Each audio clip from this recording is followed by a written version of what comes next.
Regional leaders converge in Nairobi as international efforts to end fighting in South Sudan are stepped up.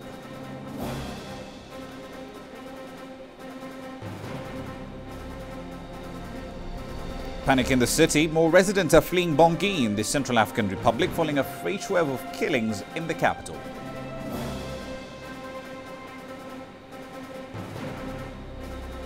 And we'll be exploring how lives and livelihoods are being transformed in South Africa in a new eco-township. Hello there, welcome to Africa Live, CCTV's new program that brings you African and global news from all perspectives. I'm Ramanyang in the Kenyan capital, Nairobi. Here's what else we have lined up for you in the next half hour. We'll be looking at why it's taking President Obama's grand plan for powering Africa too long to take off.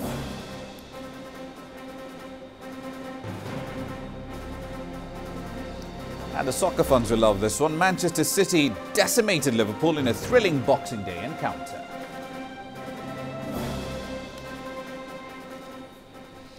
Let's start today's bulletin in East Africa. Leaders are meeting in the Kenyan capital today to discuss ongoing violence in South Sudan, where more than 1,000 people so far are believed to have died. Now, these talks come a day after South Sudan's President Salva Kiir met leaders from Ethiopia and Kenya in the South Sudanese capital of Juba. In the meantime, the UN said the first peacekeeping reinforcements are expected to arrive in the country in the next 48 hours. Leaders from the 8 countries who make up the regional body IGAD are meeting in Kenya's capital Nairobi to follow up on issues raised during Thursday's talks between President Uhuru Kenyatta, Ethiopian Prime Minister Haile Mariam Desalegn and their South Sudanese counterpart Salva Kiir. The two leaders also met politicians and other prominent people who have been detained for allegedly being coup plotters. As the talks get underway in Nairobi, the head of the UN mission in South Sudan, Hilde Johnson, urgently called on the country's political leaders to give peace a chance. The UN said it hopes to begin receiving reinforcements of military hardware and personnel for its overstretched peacekeeping mission within the next 48 hours. We are improving an increased and rapid redeployment of available mission assets to the most volatile areas, and in particular where civilians have sought refuge in our camps. We are now at over 50,000 civilians in our various compounds in Juba, Bor, Bentiu, Malakal, and elsewhere.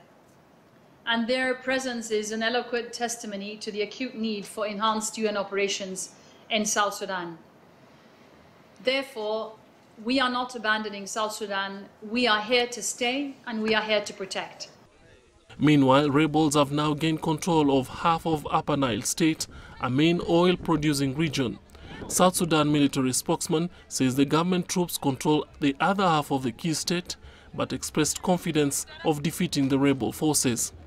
And as the fighting continued, the United Nations admitted that it was caught off guard by the outbreak of the violence that has pushed the world's newest nation to the verge of civil war.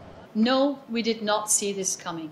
We knew that there were tensions and that this could lead to problems, but I don't think any South Sudanese nor any of us observers in country and outside expected an unraveling of the stability so quickly.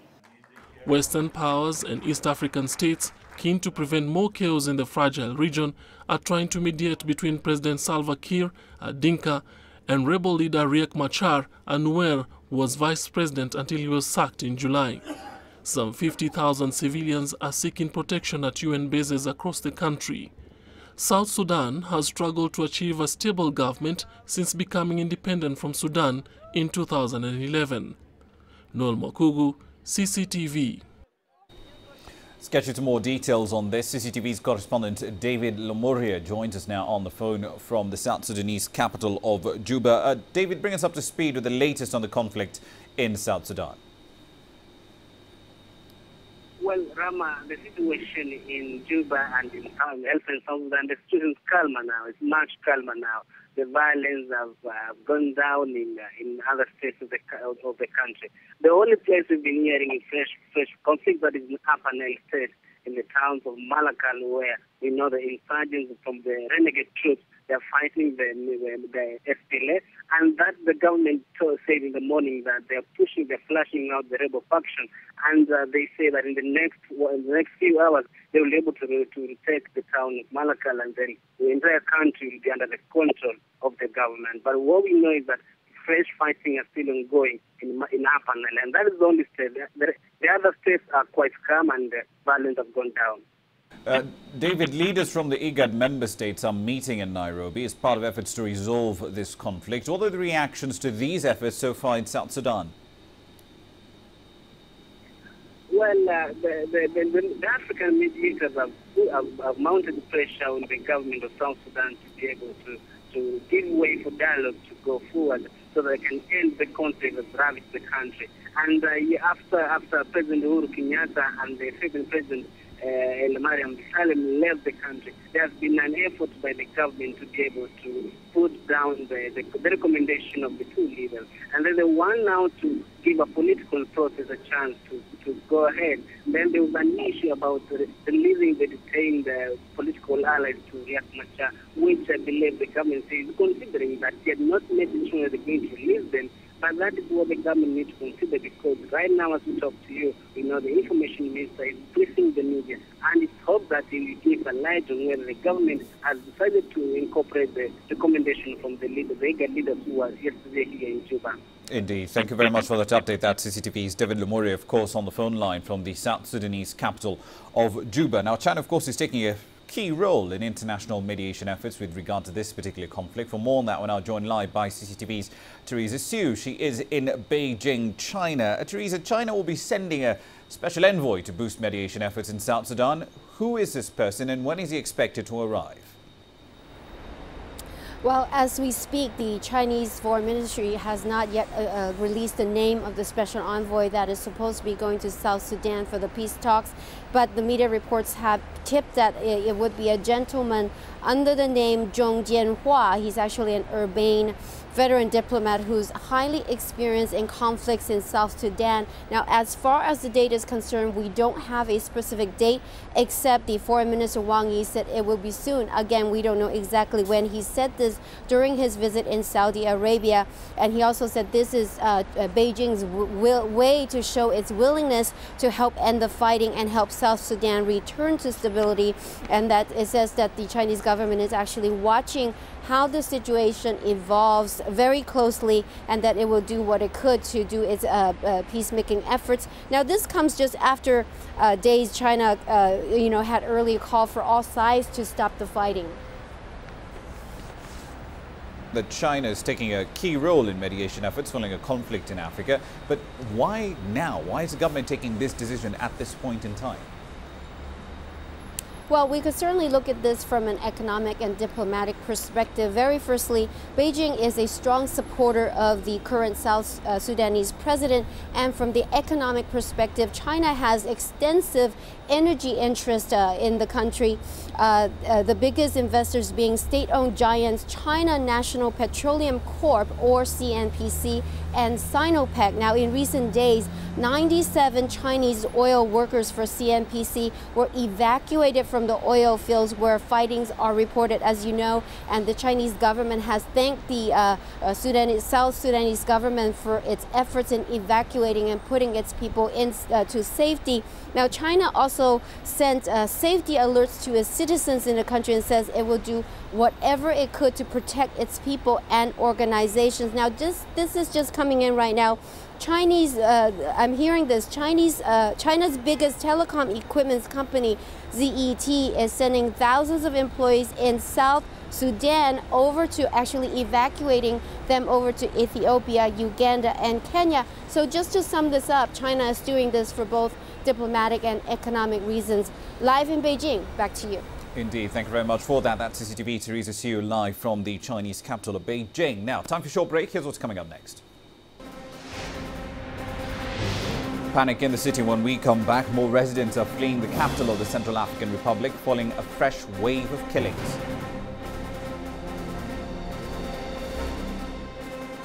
We'll also be in South Africa when we come back, exploring how lives and livelihoods are being transformed in a new eco-township.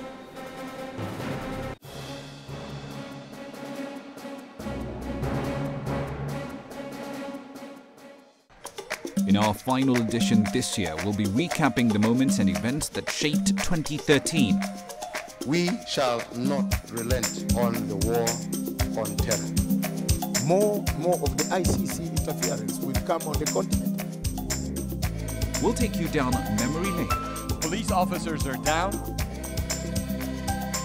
He leaves behind a nation that loves him dearly. With CCTV's Talk Africa.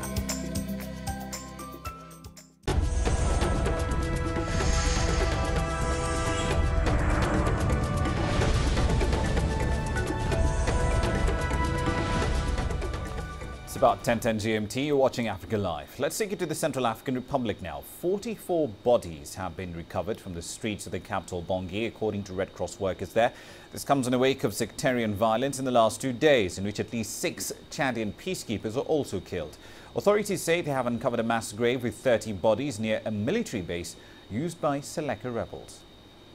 The head of an international committee of the Red Cross delegation, Georgios Gigantis, said the 44 bodies found were probably only a fraction of those killed in Bangui in the last 2 days.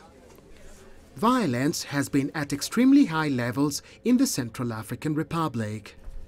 Hundreds of people have been fleeing from the fighting that raged for hours across the capital. It's a general panic. We've been traumatized all night long, especially as it was heavy weapons going on yesterday and has spread confusion and hysteria in all districts. People who used to go out picking food cannot do it anymore. The violence eased on Thursday as French peacekeepers took up positions on main roads near the airport and in troubled neighborhoods, although sporadic shooting was reported in several areas during the morning. The mostly Muslim Seleka and Christian self-defense militias have carried out tit-for-tat attacks on each other and on the local population. Since yesterday, the sound of gunshots can be heard all around the city. Yesterday by 1800, we already had 14 injured people that arrived at the hospital. In the meantime, UN Secretary-General Ban Ki-moon is drafting plans for a possible UN peacekeeping mission in the country. Thousands of French and African peacekeepers have been unable to contain a flare-up in violence in the last week. The rebels seized power in March, unleashing a wave of looting and killing on the mostly Christian population. Bobot Nagilo, CCTV, Nairobi, Kenya. Let's move on to a quick run through some other news, of course, making headlines across the entire continent. And we start in Egypt, where the country's Army Chief General Abdel Fattah al-Sisi has vowed to fight terrorism and to stabilize a deeply polarized country. His popularity, of course, has soared since the military ouster of the former President Mohamed Morsi, and he said the defense forces had the capability to make the country more stable and more secure. On Tuesday, 16 people were killed and over 100 others injured in a car bomb attack on a security building in the northern city of Mansoura. In recent months, Egypt has seen a wave of attacks which the authorities have blamed on Islamist militants. Elsewhere, dozens of Libyan militiamen blocked the entrance to the central bank and the port in the capital Tripoli on Thursday. The armed men are demanding the resignation of the Prime Minister, Mr. Ali Zaidan. They drove up to the central bank in trucks on the seafront in central Tripoli and stopped staff from entering the building. Libya is currently in turmoil, with Zaidan's government struggling to assert control over the North African country, which is awash with arms following the 2011 uprising which ousted Muammar Gaddafi. And finally, Kenyans are taking special precautions this Christmas holiday to try and thwart any terror assault. This comes after an attack on the Westgate shopping mall in September, where 67 people died and more than 200 others were injured. Many malls and shopping centres have beefed up security, adding guards and metal detectors to their exits and entrances. Shoppers say they do feel more confident because of the enhanced security. Now, the image of a typical South African township isn't always pleasant. Families crammed into lots and lots of tiny homes, enduring high crime rates and struggling really to stay afloat. But how about one that's clean, well-built and potentially groundbreaking? Our correspondent Guy Henderson tells us more. Tucked away in this quiet stretch of Western Cape coastline, 140 houses that could change the lives of millions of people. A year ago, this community lived in rundown tin shacks. Now, an eco-township built with sustainable materials, each house with its own rainwater filter, and even solar panels for heating and electricity. It's much safer than the informal settlement, because here I have got warm water from inside my house, and I have got solar system that puts on my lights. Almost completely self-sufficient, low cost, and built to last. Now, the houses built in Clymon should be able to stand upright for about 100 years or so, and it's not just their longevity. These are places with a whole load of other benefits for those living on low or no income. Now, that's presumably a pretty good model, especially in a place like this. Alexandra, Johannesburg, where we've come with the man behind the Kleinmond project. One of the largest townships in the country, literally falling apart. Classic failure currently in South Africa in low-income housing is poor foundations, mostly because of shoddy building. As just a building envelope, but wholly inadequate. Decades of poor building work threatening to be repeated. With an acute housing shortage, there's pressure to build, build, build. But Llewellyn van Veet is urging a pause for thought. So in Kleinmond, those folk there are living in a house with lighting for free for the rest of their lives. They're living in a house with 2,000 litres of water for free for the rest of their lives. Costs the municipality a once-off cost, costs the beneficiary nothing ever again. Apply that to an area housing 2 million people, that's 2 billion litres of water, 220 million watts of electricity. A massive money saver for government and residents. The burden of paying for service on a monthly basis is removed. Whatever money they get in their pocket, they can spend on food, on education, on healthcare. Refilwe Kuno is a well-known figure in Alex. He spends much of his time mediating disputes over housing. He also sees another benefit. Moral fibre of our society has died due to lack of space, the misery, the headache, the frustration, the rape, the fight. Everybody has his or her own unit. Obviously, it will come down. Off camera, the two talked about actually running a pilot here. And if it works here... You can demonstrate with Alex that you can get it right. That can be done anywhere. An African solution to a global problem. Some way off, but a process has begun. Guy Henderson, CCTV, Johannesburg. Time for a brief break now, but here's what's coming up in business. We'll be taking a look at why it's taking US President Barack Obama's grand plan for powering Africa way too long to take off.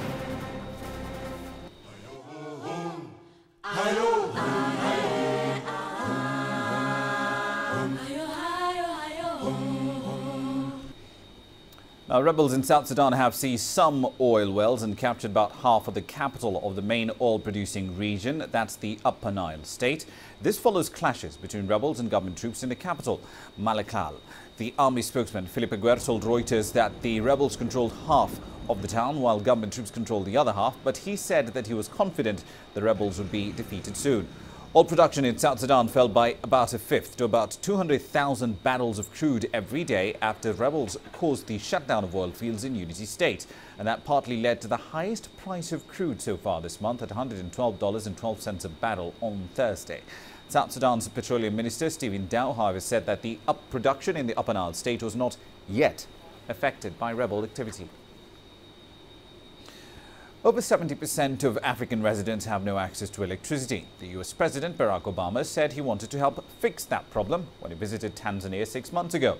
Critics are now wondering, however, just how long it'll take to deliver on this $7 billion pledge, as some targeted US companies seem to be very reluctant to put their money into African economies. CCTV's Nina Maria Potts takes up the story from Washington.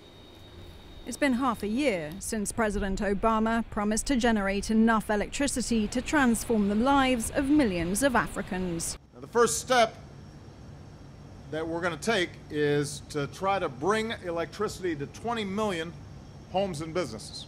That pledge to power Africa marked a shift in US policy towards more aid through trade rather than handouts.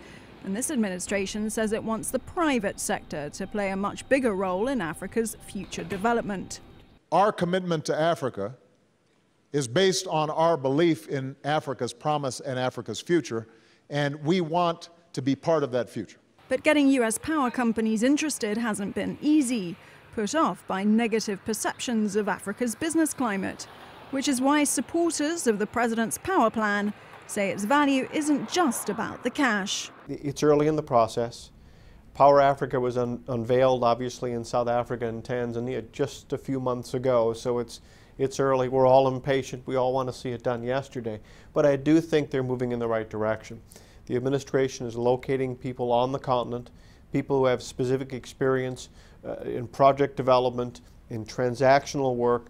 So I think a critical mass is being built, and now what we all need to see is proof of model. Let's get some of these things done. There are doubts, though, that African companies will benefit at all from the White House arrangement, which puts US energy giants like General Electric right at the heart of the president's new strategy. But smaller US firms are saying there is still space in the market for them as well. SolarGen's been doing business in Africa for 4 years and has moved its entire manufacturing plant to Ethiopia. The firm says development and trade do go hand in hand, but the real key in Africa is commitment. We were there on basically fact-finding to find out, okay, what is this all about? Who is the client? What are their needs? How can we do business? What does the landscape look like? And then we left. And then we came back. And then they looked at us and said, oh, they came back. And then we came back again. And then we came back again. And so we developed basically that relationship with the client, that they knew that we were just not here to cut and run. SolarGen manufactures mobile, solar and wind power generators with enough battery life to power a 100-watt light bulb for 48 hours. The revolutionary technology means homes and villages don't actually have to be connected to a power grid, and it's cost-effective. Instead of running around with a diesel generator to charge their cell phones, they can just plug it into here. You set the solar panels up and you're charging. It rolls out of its box and take the solar panels out of their crate. You're immediately charging the unit. Companies like SolarGen see potential in Africa, regardless of what the US government does to help. But they do want to see results from its pledge to facilitate trade, saying the US has already been late in realizing Africa's economic potential. Nina Morea-Pot, CCTV, Washington. Now then, the markets, of course, did reopen after the Christmas break. Some quick run through the numbers here for you. Of course, today only one of these losses actually closed. The all-share index in Nigeria starting the day in the red, down by about a tenth or so. The all-share index in South Africa, however, having a fairly strong start. Clearly, the Christmas share still very much in force over there. The NSE 20 share index in Nairobi up by about 7/10 as well at the start of trading. On to the sports now. Here's what's coming up next. Manchester City, they seem to have had Liverpool for breakfast. Was that Boxing Day dinner in a thrilling Boxing Day encounter? We'll have the details when we come back next.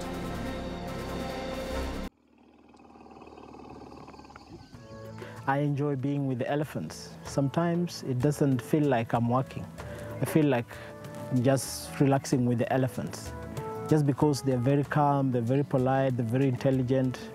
It is much, much better to work with the elephants than with human beings. Spending a day with the elephant is good than spending a day in town. Emotionally, they're identical to us. In many ways, they're better than us. If humans can live like elephants, then you will never hear these wars and enmities between people or nations. This world will be a very nice place to live in.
Manchester City manager Manuel Pellegrini hailed his team's character after they came from behind to beat fellow title challengers Liverpool 2-1 on Thursday. They now climb to second in the English Premier League.